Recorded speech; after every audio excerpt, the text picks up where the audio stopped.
Veneno na comida. Essa é uma pergunta, um questionamento que todo mundo está se fazendo atualmente, né? Então esse é um assunto que daria para conversar muito, mas vamos resumir ele num pequeno vídeo para tentar explicar alguns pontos importantes.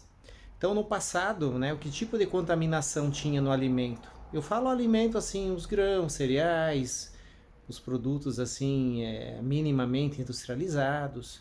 Que tipo de contaminação tinha? Poderia ter a contaminação microbiológica natural, ou seja, um produto estragado, ele criou fungo, mofou. Esse tipo de contaminação é o que existia no passado natural, ou seja, oriundos da falta de cuidado ou da falta do mau armazenamento do produto. Tá?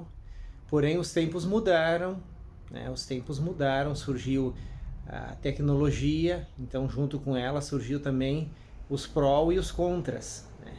Então, atualmente pode existir outro tipo de contaminante, que é o contaminante químico. Tá? O contaminante químico, o que é? São produtos, substâncias que são utilizadas no cultivo, na conservação, na aumento de vida de prateleira do produto, tá? E aí, assim, ó, isso, para algumas pessoas, o organismo pode dar conta disso, a outra pessoa pode estar mais fraca, o organismo pode não pode dar conta. Às vezes um corante, uma coisa assim, pode ser alérgica para certas pessoas. Então, a questão do contaminante químico, aqui já aí entra uma gama enorme de substâncias. Para vocês terem uma ideia, são 5.000 tipos de aditivos autorizados no mundo, né? E, então isso é complicado quando se trata assim de mensurar, por exemplo, de pessoa para pessoa, se isso faz bem, não faz bem. O fato de estar autorizado muitas vezes para certas pessoas não significa nada. Um produto ele pode ser autorizado, um aditivo, mas para certas pessoas ele pode fazer muito mal. Tá? Então isso aí se chama contaminação química. Tá? Então isso o corpo ele pode dar conta ou não de acordo com a, o estado de vitalidade da pessoa, né? O estado de saúde da pessoa. Tá? Depois tem um outro tipo de contaminante que a gente pode chamar de contaminante já a nível hormonal, né? Então esse tipo de produto, o corpo praticamente não tem defesa. Quando você ingere um produto que ele é considerado como um hormônio, a não ser aqueles que são subministrados em doses mínimas, né, extremamente controladas, como suplementos, que é o caso da vitamina D, é um hormônio, né, produzido pelo próprio corpo também. Tá? Mas se tratando de coisas de aditivos industriais e algo assim, aí a coisa complica, porque aí, por exemplo, o teu corpo ele não foi feito para ingerir um hormônio de crescimento, por exemplo, assim, um hormônio que ele não é próprio daquele alimento e nem próprio do teu organismo. Tá? Então o teu organismo ele vai se perder. Ele vai fazer uma leitura daquele hormônio e ele vai se perder. Tá? Aí pode interferir nos caracteres sexuais secundários, por exemplo, do homem, da mulher, pode ter aumento de seio, pode ocasionar várias consequências onde que mostra que o teu organismo ele se perdeu em relação à parte hormonal, né? E depois a gente tem hoje ainda outros tipos de contaminantes, né?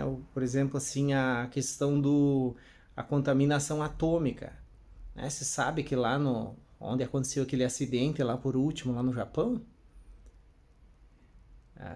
os níveis de contaminação eles seguem, né? Isso segue por milhares de anos. Embora a mídia não fale nada, a contaminação segue.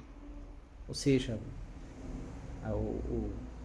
a radioatividade ela não segue as normas da mídia, ela vai seguir o próprio rumo dela, né? E aí isso aí vai repercutindo muitas coisas na hora, não se mensura muito bem o que está acontecendo, depois começa a dar problemas. Então, hoje em dia daria para dizer assim, ó, que produtos que vêm assim, de fontes desconhecidas, locais onde houve problemas de contaminação nuclear. Se sabe também que o fundo dos oceanos, muitos submarinos foram abandonados no tempo da Guerra Fria. Isso tudo são coisas que não são faladas, né? Tudo que é coisa errada que o ser humano faz, ele não comenta, ele não fala nada, ele só fala quando dá os acertos, quando dá os erros, não fala nada. E muito menos para a população é a última que fica sabendo de tudo, né? Então isso aí é um tipo de contaminação também complicada, né? Que tem que ficar de olho, embora mais rara, mas é muito prejudicial, tá? A contaminação radiativa, no caso de excesso de exposição a esse tipo de certas fontes radiativas, ela é cumulativa e também ela pode fazer muito mal para a saúde, tá? E por último, a questão do, né, você está falando muito dos microplásticos, o pessoal está falando muito dos microplásticos que estão sendo encontrados muito no mar, no oceano, certos lugares, né, perto das grandes cidades, se despeja muito lixo dentro do oceano, né? O oceano está ficando uma grande lixeira. Então está cada vez mais difícil encontrar áreas onde não tem essa poluição, e isso vai repercutir, logicamente, nos alimentos marinhos e vai repercutir em toda a saúde do ser humano.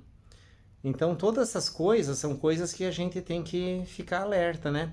O plástico, quando aquecido ou em determinadas condições, exposto ao sol, ele pode se transformar numa fonte de contaminante também, tá?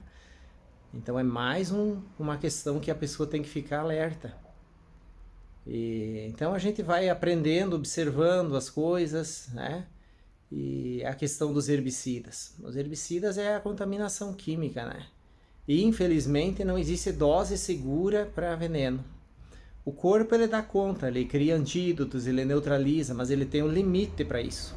Isso causa um estresse dentro do corpo da pessoa. Se ela ingere constantemente substâncias, assim, alimentos que contêm essas substâncias, o corpo ele vai se chegando na exaustão, as glândulas chegam na exaustão, e quando chega na exaustão glandular, aí o corpo se intoxica, tá? Então a gente vai conversando mais sobre isso.